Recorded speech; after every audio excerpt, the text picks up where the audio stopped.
الحمد لله نحمده ونستعينه ونستغفره ونؤمن به ونتوكل عليه ونعوذ بالله من شرور أنفسنا ومن سيئات أعمالنا من يهد الله فلا مضل له ومن يضلله فلا هادي له وأشهد أن لا إله إلا الله وحده لا شريك له وأشهد أن سيدنا ومولانا محمد صلى الله عليه وعلى آله وصحبه ومن تبعهم إلى يوم الدين أما بعد قال الله عز وجل فأعوذ بالله من الشيطان الرجيم بسم الله الرحمن الرحيم محمد رسول الله صدق الله مولانا العظيم அருமையானவர்களே,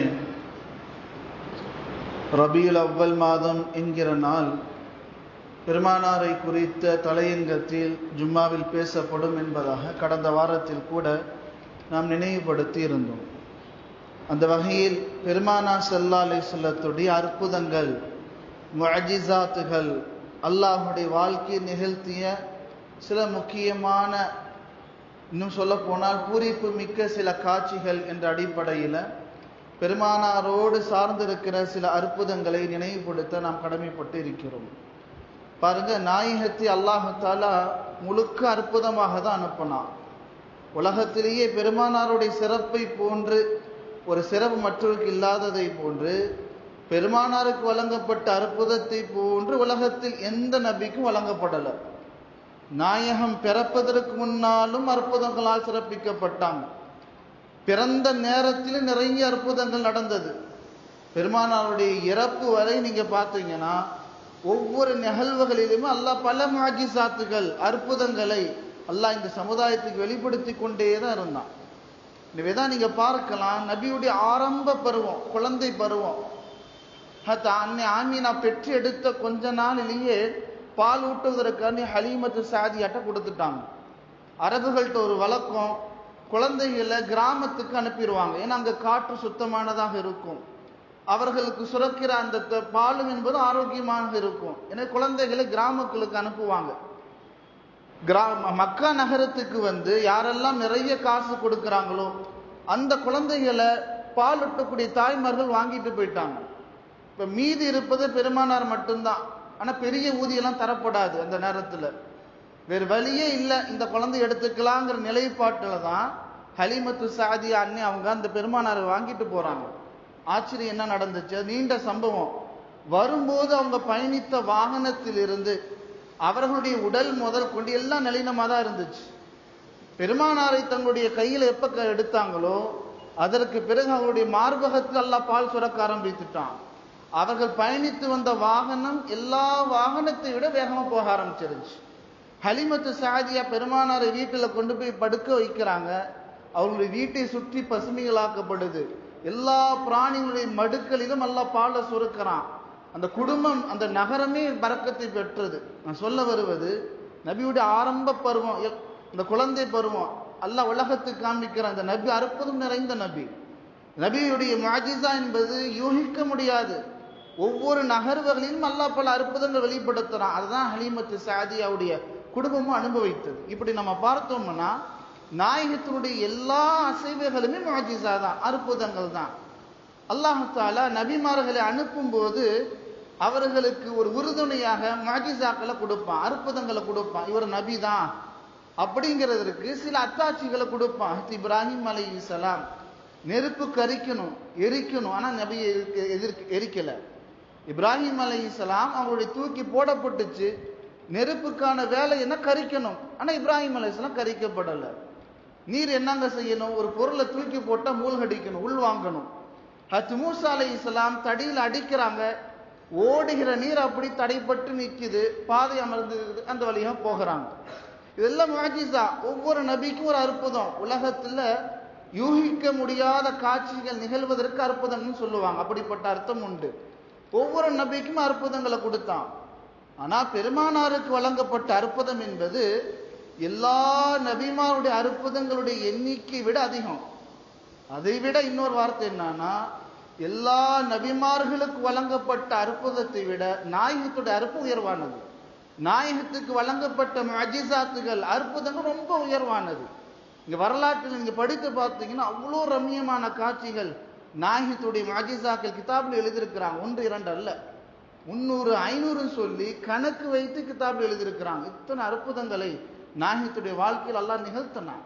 இதுதான் சொல்லப்படும், மற்ற எல்லா நபிமாருடைய முஅஜிசாவை விட பெருமானாருடைய முஅஜிசா அற்புதம் ரொம்ப உயர்ந்தது. ஹஜ் சுலைமான் அலைஹிஸ்ஸலாம் அப்படி காற்றில் பறப்பாங்க. அவங்க மட்டும் இல்லை, அவங்க படையே பறக்கும். அவங்க கட்டளையிட்டாங்கன்னா அவங்க சிம்மாசனத்தில் அப்படியே அமர்ந்திருப்பாங்க, ஒரு ராஜா மாதிரி உட்கார்ந்துருப்பாங்க. அவர்களுக்கு பின்னால் படைகள் இருக்கும். அந்த காற்று அப்படியே அவங்களை தூக்கிட்டு போகும். கீழே இருந்து மேலே பார்த்தா பெரிய ஒரு படை நகர்ற மாதிரி இருக்கும். இது சுலைமான் அலைஹிஸ்ஸலாத்துக்கு கொடுத்த அற்புதம். ஆனா பெருமானோட அற்புதம் எப்படி தெரியுமா? நபி சுலைமான் அலைஹிஸ்ஸலாம் காலத்து அற்புதத்தை விட உயர்ந்தது. அங்க பார்த்தோன்னா ஒரு பெரிய படை காற்றுல பறக்குது. ஆனா பெருமானாருக்கு அல்லாஹ்தால எப்படிப்பட்ட அற்புதத்தை கொடுத்தான்? மக்கா முஷ்ரிக்கின் வந்து கேட்கிறாங்க, ரசூலுல்லாஹ் நீங்க தான் அப்படின்னு எங்களுக்கு எப்படி நம்புறது? இதோ இந்த நிலவை பிளந்து காமிங்கிறாங்க. வானத்தில் ஜொலிக்க அந்த இரவு நேரத்தில் கேள்வி கேட்கிறாங்க, இந்த நிலவை அப்படி பிளந்து காமிங்க. சாத்தியமாகும் ஆகாது. நபி இஷாரா செஞ்சாங்க, லேசா இப்படி இஷாரா செஞ்சாங்க. அந்த நிலவு பிளந்து மீண்டும் ஒட்டியது. ஹதீஸுடைய கிதாபுகள் இருக்கு, குர்ஆன்ல அதை பதிவு செய்யறான். சுலைமான் அலைஹிஸ்ஸலாம் காற்றில் பறப்பது பெரிய அற்புதம் இல்லை. ஆனா அதை விட பெரிய அற்புதம் எது? பூமியில இருந்து கொண்டு நிலவை 2ஆ பிளக்கிறது. அல்லாஹ் நபிக்கான அற்புதத்தை உயர்த்தி காட்டுகிறான் என்பதுக்கு இது ஒரு எடுத்துக்காட்டு. ஹத் தாவூத் அலைஹிஸ்ஸலாம் அவங்க வேதங்களை படிக்க ஆரம்பிச்சாங்கன்னா அந்த ரம்யத்துல ரசனையில அந்த வானில் பறக்கிற பறவை அப்படியே ரம்மித்து போய் கீழே வந்து உட்காந்துருமா. அவங்களுடைய குரல் அவ்வளோ அழகா இருக்கும். உலகத்தில் அழகான குரல் வளம் யாருக்குன்னா தாவூத் அலைஹிஸ்ஸலாத்துக்கும் தரப்பட்டது. அவங்க வேதத்தை படித்தாங்கன்னா பறவைகள் எல்லாம் அப்படியே ரம்மித்து போய் கீழே வந்து உட்காரும். இது பெரிய அற்புதம் இல்லை. அதை விட பெரிய அற்புதம் தெரியுமா? இது அவங்க காலத்து அல்லாஹ் கொடுத்த அற்புதம். நான் சொல்ல வருவது, இந்த நபிமாவுடைய அற்புதங்களை விட நாயகத்துடைய அற்புதம் உயர்ந்தது. இதற்காக இந்த வார்த்தையை பயன்படுத்துறேன். பெருமானாருடைய காலத்துல மிம்பர் இருந்துச்சு. ஒரு புதிய மிம்பர் செஞ்சு கொண்டு வந்ததுனால அந்த பழைய மிம்பர் தள்ளி வைக்கப்பட்டுருச்சு. பழைய மிம்பர் கொஞ்சம் தள்ளி வைக்கப்பட்டுச்சு. பெருமானார் அந்த மிம்பரில் ஏற முடியாத வேற இன்னொரு மிம்பரில் ஏறுறாங்க. இந்த பழைய மிம்பர் பெருமானார் என் மேல ஏறலையா, அவங்களுடைய வார்த்தை எனக்கு நெருக்கமா இல்லையான்னு சொல்லி ஒரு கட்டை அழுததை சஹாபாக்கள் கேட்டாங்க. ஹதீஸ்ல வருது, பெருமானார் ஸல்லல்லாஹு அலைஹி வஸல்லம் அந்த மிம்பர் மேல் கை வச்சு தடவுறாங்க, ஒரு குழந்தைக்கு ஆறுதல் கொடுக்கிற மாதிரி. அதற்கு சப்தம் நின்றதான். யோசித்து பாருங்க, ஒரு உயிருள்ள பொருள் ரம்மித்து அப்படியே ரசனையா வந்து உட்காதுவதை விட ஒரு திடப்பொருள் பேசுவதற்கான முகாந்திரம் இல்லாத பொருள் அந்த படைப்பு பேசு, இது உயர்ந்ததா அது உயர்ந்ததா? நான் சொல்ல வருவது, ஒவ்வொரு காலத்திலுமே நபிமார்களுக்கு அற்புதம் இருந்துச்சு. ஆனா எல்லா அற்புதங்களை விட நாயகத்துக்கு கொடுக்கப்பட்ட அற்புதங்கள் முஅஜிசாத்துகள் ரொம்ப சிறப்பு உயர்ந்தது, மகிமை மிக்கது. அப்படிப்பட்ட நாயகத்துடைய சில அற்புதங்களை தான் இன்றைய ஜும்மாவில் நினைவுபடுத்த கடமைப்பட்டு இருக்கிறேன். பாருங்க, பெருமானார் ஸல்லல்லாஹு அலைஹி வஸல்லம் காலத்துல நிறைய முஅஜிசாக்கள் நடந்தது. இவங்க நபி என்பதற்கு அல்லாஹ் நிறைய அற்புதங்கள் நிகழ்த்தினான். நபியுடைய வாழ்க்கையும் ஒரு அற்புதம் தாங்க. நபியுடைய வாழ்வை போன்று பரிசுத்தமான வாழ் உலகத்தில் யாருக்குமே கிடையாது. ஒரு வார்த்தை சொன்னாங்க நபி, என் விஷயமாக ஒரு ஆயத் எதுவாக இருந்தாலும் ஒரு கமாவாக இருந்தால் வெளிப்படுத்துங்கன்றாங்க. உலகத்தில் எந்த தலைவனும் சொல்ல முடியாது. என் தொண்டர்களை பார்த்து பேசலாம், என்னை பத்தி நீங்க எல்லாத்துட்டையும் பேசுங்கன்னு சொல்லி. குடும்பத்தில் எப்படி நடப்பாருன்னு சொல்லி பேச முடியாது. குழந்தைகள் எப்படி நடப்பாருன்னு பேச முடியாது. ஆனா நாயகத்துடைய குளியல் எப்படி இருந்தது, நாயகத்துடைய கணவன் மனைவி சந்திப்பு எப்படி இருந்தது, நாயகத்தினுடைய இல்லற வாழ்க்கை எல்லாம் வெளிப்படையா பேசப்பட்டுச்சு. இதுதான் உயர்ந்த அற்புதம். நாயகம் எல்லா விதத்திலும் பரிசுத்தமானவர்கள். நாயகத்துடைய எல்லா அங்கங்களும் பரிசுத்தமாக்கப்பட்டது. பெருமானாருடைய முஅஜிசா என்பது அவ்வளோ உயர்ந்தது, அவ்வளோ பரிசுத்தமானது. அதற்கு சில எடுத்துக்காட்டுகளை நினைவுபடுத்துறேன். பாருங்க, உலகத்திலேயே மிகப்பெரிய படைப்புன்னு சொன்னா நீரை சொல்லுவோம். நீர் இல்லாத உலகில்லை அப்படின்னு பழமொழி சொல்லுவாங்க. எல்லா படைப்புகளும் நீர் இருக்குது. எல்லா படைப்புகளையும் உள்வாங்குகிற அதிகாரம் நீருக்கு அல்லாஹ் கொடுத்திருக்கிறான். இந்த நீர் பெருமானாருக்கு கட்டுப்பட்டது. எப்படி எல்லாம் கட்டுப்பட்டுச்சுன்னு சொல்லி பாருங்களேன். ஒரு சந்தர்ப்பத்தில் பெருமானார் ஸல்லல்லாஹு அலைஹி வஸல்லம் மிம்பர்ல ஏறி குத்பா செய்யறாங்க. ஜும்மாவுடைய நேரம். ஒரு அரபி வராது. வந்தவர் இந்த வாயிலே நின்றுக்கிட்டு சொல்றாரு, யா ரசூலல்லாஹ் மழையே இல்லை, எல்லா பக்கமும் வறட்சியா இருக்குது, துஆ செய்யுங்கிறார். மலைக்காண்டி துவா செஞ்சுங்கிறார். பெருமானார் அந்த சப்தத்தை கேட்டோன்னே மிம்பரில் பேசிக்கிட்டு இருந்தவங்க அப்படியே துவா செய்கிறாங்க. அல்லாஹ் மஸ்தினா அல்லாஹ் மஸ்தினா அல்லாஹ் மஸ்தினா, எல்லாம் மலையை பொழிய செய்ய சொல்லி 3 தடவை துவா செய்கிறாங்க. இந்த ஹதீஸுடைய தொடரில் வருது, அது வரைக்கும் வானத்தை பார்த்தீங்கன்னா சூரியன் சுட்டு எரிச்சிட்டு இருந்துச்சு, மேகத்துக்கான அறிகுறியே இல்லைங்க. அந்த சஹாபி கேட்டவுடன் நபி துவா செஞ்சாங்க. பெருமானார் மிம்பரிலிருந்து கீழே கூட இறங்கல, நாலாபுறத்திலிருந்து மேகங்கள் சூழ்ந்து மழை கொட்ட ஆரம்பிச்சிருச்சு. அன்று ஜும்மா முடிந்து நாங்கள் வெளியே போறப்ப நனைஞ்சுக்கிட்டு தான் போனோம். எந்த அளவுன்னு சொன்னா, வெள்ளிக்கிழமை துவா செய்யறாங்க, வெள்ளிக்கிழமை மழை பெய்யுது, சனிக்கிழமை மழை பெய்யுது, ஞாயிற்றுக்கிழமை மழை பெய்யுது, 6 நாள் மழை பெய்யுதுங்க. அடுத்த ஜும்மா வந்துருச்சு. அடுத்த ஜும்மால பெருமானார் குத்பா செஞ்சுட்டு இருக்கிறாங்க. அதே சஹாபி வரார், வந்து சொல்றாரு, யா ரசூலல்லாஹ் மழை ரொம்ப பெய்யுது, மழை கொட்டுன்னு கொட்டுது, மழையை நிறுத்த சொல்லுங்க, மழை அதிகமாக பெய்யுதுன்றாங்க. அப்பதான் நபி அல்லாஹ்ட்ட துவா செஞ்சாங்க, யாரும் இந்த மழையை திருப்பி விடுன்னு. இனிமேதான் மழையை நின்று விடணும், மழை கொட்டக்கூடாதுன்னு துவா செய்யக்கூடாது, இந்த மழையை வேறு பக்கங்கள் தேவையுடைய இடங்களை திருப்பி விடுன்னு துவா செய்யணும். நபி துவா செஞ்சாங்க, யாரும் இந்த மேகங்களை காடுகளிலும் வனாந்தரங்களின் பக்கம் திருப்பி விடு, எங்கு தேவையோ அங்க திருப்பி விடுன்னு துவா செஞ்சாங்க. துவா செஞ்சுட்டு பெருமானார் கீழே இறங்குறாங்க, மேகங்கள் எல்லாம் கலைந்து போய் சூரியன் சுட்டரிக்கு. நபியுடைய அற்புதம் பாருங்களே. நபியுடைய துவா, நபியுடைய அற்புதம் எப்படிப்பட்டதுன்னா, அவங்க கேட்டுட்டாங்கன்னா அந்த காட்சி நிதர்சனமா பார்க்கலாம். ஜும்மால கேட்கறாங்க, மழை பெய்யுது, அடுத்த ஜும்மால இந்த மழையை திருப்பிட்டு துவா செய்யறாங்க, மழை நின்றுது. பெருமானார் நீர் எல்லா விதத்திலும் பெருமானார் கட்டுப்பட்டுச்சு. தபூக்குடைய யுத்தத்துல 1 நபர்கள் அல்ல, 30,000 படைகள் இருந்தாங்க, சுமார் 12,000 ஒட்டகங்கள் இருந்துச்சு, மிகப்பெரிய படை. ஆனா தண்ணி இல்லை, பற்றாக்குறையா இருக்கு. ஒரு பெரிய கூட்டங்க, ஒரு இஜித்திமாங்க, தண்ணி இல்லைன்னா எவ்வளவு பெரிய சலசலப்பு இருந்துறீங்களா, பெரிய கஷ்டமான சூழ்நிலை ஏற்படும். அபூபக்கர் ரலியல்லாஹு அன்ஹு சொல்றாங்க, யா ரசூலல்லாஹ் ரொம்ப சிரமமா இருக்குது. நபி கேட்பாங்க, என்ன வேணும்? தண்ணி வேணுங்குவாங்க. இப்ப பெருமானார் ஸல்லல்லாஹு அலைஹி வஸல்லம் துவா செய்வாங்க. நபி துவா செஞ்சு முடிக்கிறதுக்குள்ள அவங்க இடத்துல மழை பெய்ய ஆரம்பிச்சிடும். இந்த 12,000 ஒட்டகங்கள் வைத்திருந்த எல்லா நபர்களும் தாகத்தை தீர்ப்பாங்க, எல்லோரும் பாத்திரங்களை எடுத்து வைத்துக் கொள்வாங்க. சொல்லப்படுது, பெருமானாருடைய படை எந்த இடத்துல இருந்ததோ அந்த இடத்தை தாண்டி மழை பெய்யல. நபி எங்க துவா செஞ்சாங்களோ அந்த இடத்துல மழை கொட்டுன்னு கொட்டுது. பெருமானாருடைய வார்த்தைக்கு அவ்வளவு கனம் இருக்குது. நபி அல்லாஹ் நீரை கொண்டு கண்ணியப்படுத்தினா, நீரினால் பெருமானார் நிறைய மாஜிசாத்துக்கள் அற்புதங்கள் நிகழ்த்தி காட்டினாங்க. அனஸ் ரலியல்லாஹு அறிவிப்புல வருது, ஒரு பிரயாணத்துல அப்படியே நடந்து போய்கிட்டே இருக்கிறோம், அசர் முடிய போகுது, இன்னும் கொஞ்ச நேரத்தில் அசர் முடிஞ்சிடும். ஒது செய்யலான்னு பார்த்தா தண்ணி இல்லை, என்ன செய்யறது? பெருமானார் ஸல்லல்லாஹு அலைஹி வஸல்லம் தகவல் கொடுக்கப்பட்டுச்சு, இருக்கிற தண்ணி ஒரு குவளையில கொண்டு வாங்கண்டாங்க.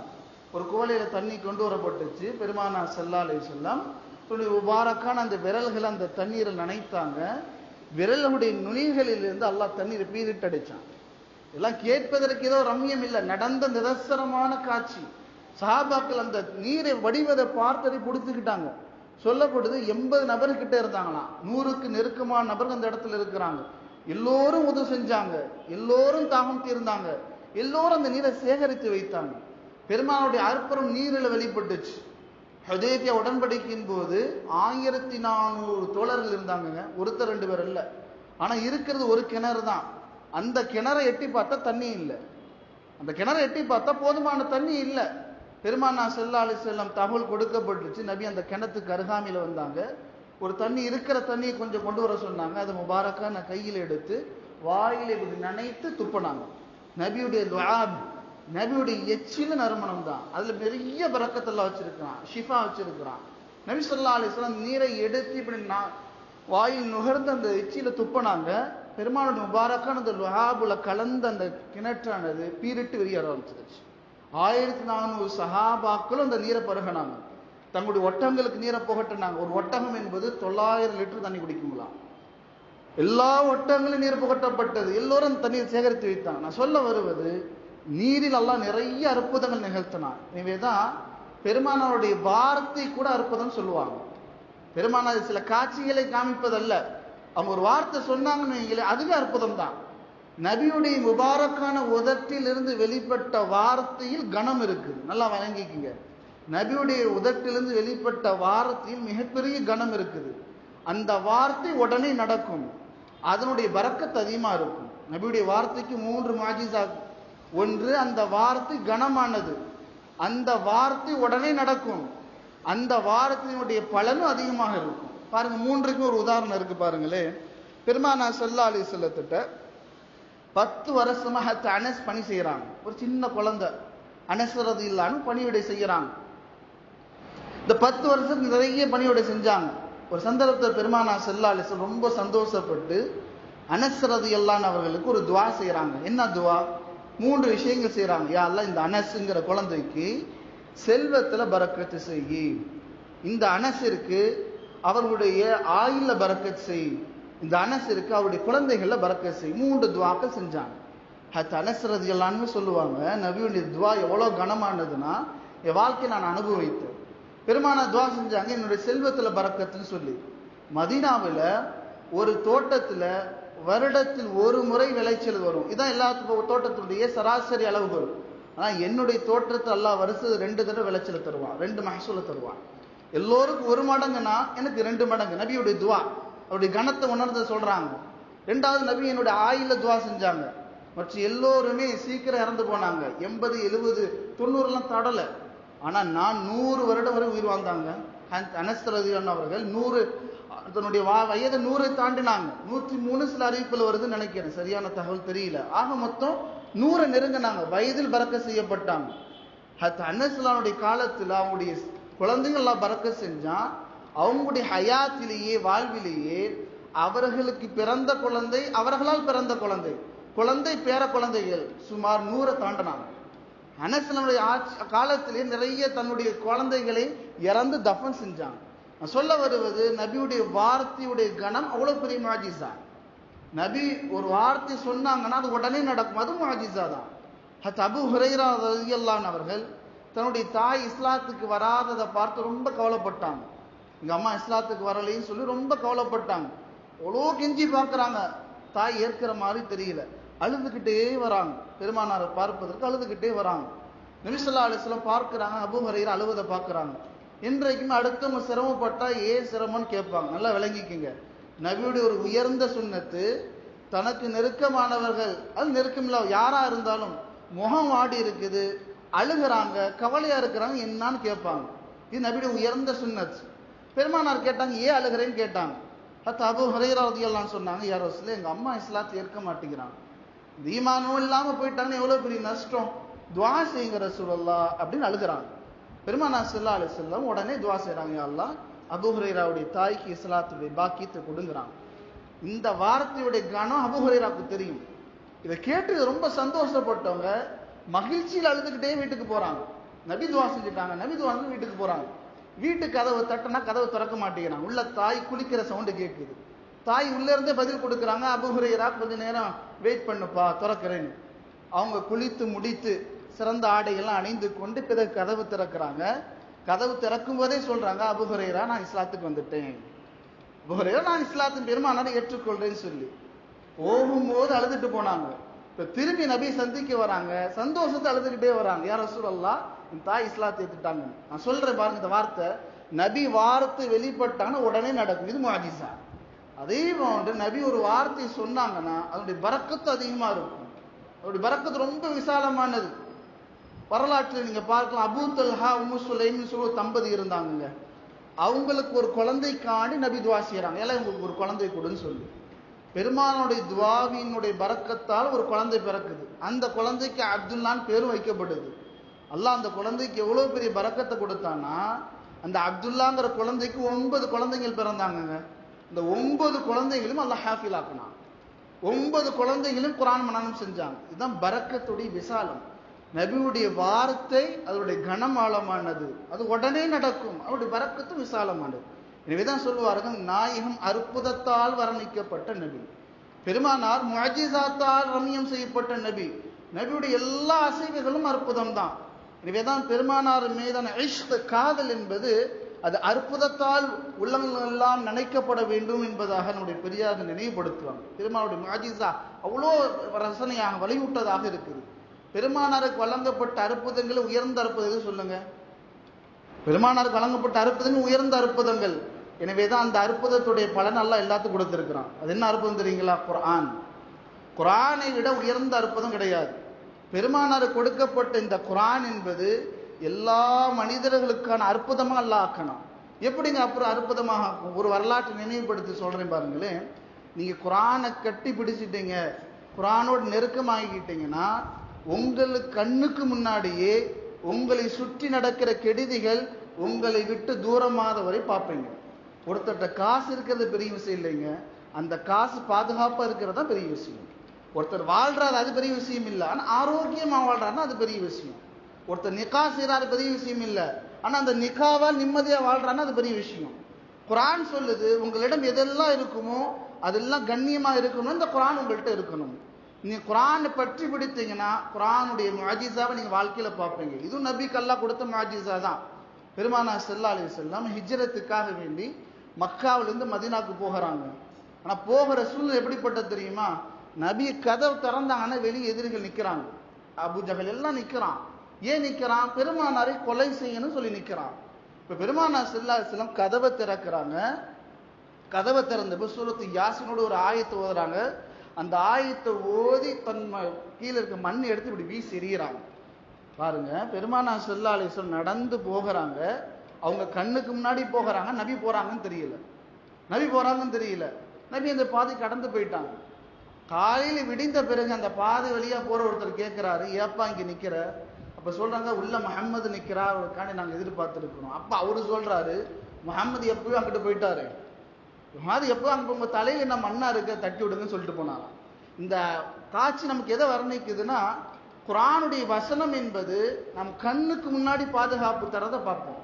நீங்க குரான் மீது காதல் வைத்திருந்தீங்கன்னா இதான் பெரிய முஅஜிஸாங்க. நபியுடைய முஅஜிஸா அற்புதங்கிறது குரான் நம்மோடு நெருக்கமாகிறணும். குரானுடைய அற்புதத்தை எப்படிங்க விளங்குறது? குரான் அற்புதத்தை விளங்குவதற்கு நபி பக்கம் திரும்புங்க. பெருமானார் ஸல்லல்லாஹு அலைஹி வஸல்லம் சொன்னாங்க, தினமும் அஸர்ல சூரத்துல் வாக்கியா ஓதுங்க, மாலையில சூரத்துல் வாக்கியா ஓதுங்கன்றாங்க. ஏங்க ஓதணும்? வறுமை வராதுன்றாங்க. நீங்க அனுபவ ரீதியா நீங்க உணரலாம். நீங்கள், உங்கள் பிள்ளைகள், உங்கள் மனைவிமார்கள், தாய் தந்தை, ஒரு வீட்டில் எல்லாரும் வாக்கியா சூரா ஓதுனீங்கன்னா நீங்க மௌத்தாகிறதுக்கு முன்னாடி உங்கள்கிட்ட ஒரு பைசா கூட கடன் இல்லாம மௌத்தா போவீங்க. எழுதுவீங்க.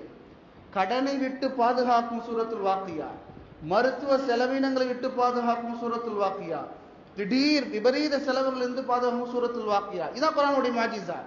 நபி சொன்னாங்க, மாலையில சூரத்துல் வாக்கியா ஓதுனீங்கன்னா வறுமை வராதுன்னு சொல்லி.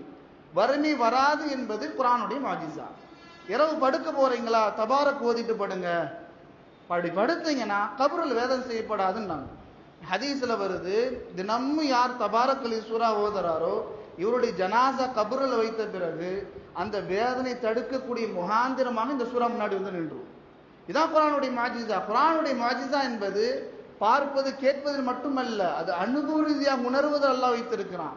பெருமானார் ஸல்லல்லாஹு அலைஹி வஸல்லத்துக்கு வழங்கப்பட்ட உயர்ந்த முஅஜிஸா குர்ஆன். இந்த குர்ஆனை நாம் விட்டதுனால தான் நம்ம இன்னைக்கு நிறைய அற்புதங்கள் நம்மளை விட்டு தூரமாகி கொண்டே இருக்குது.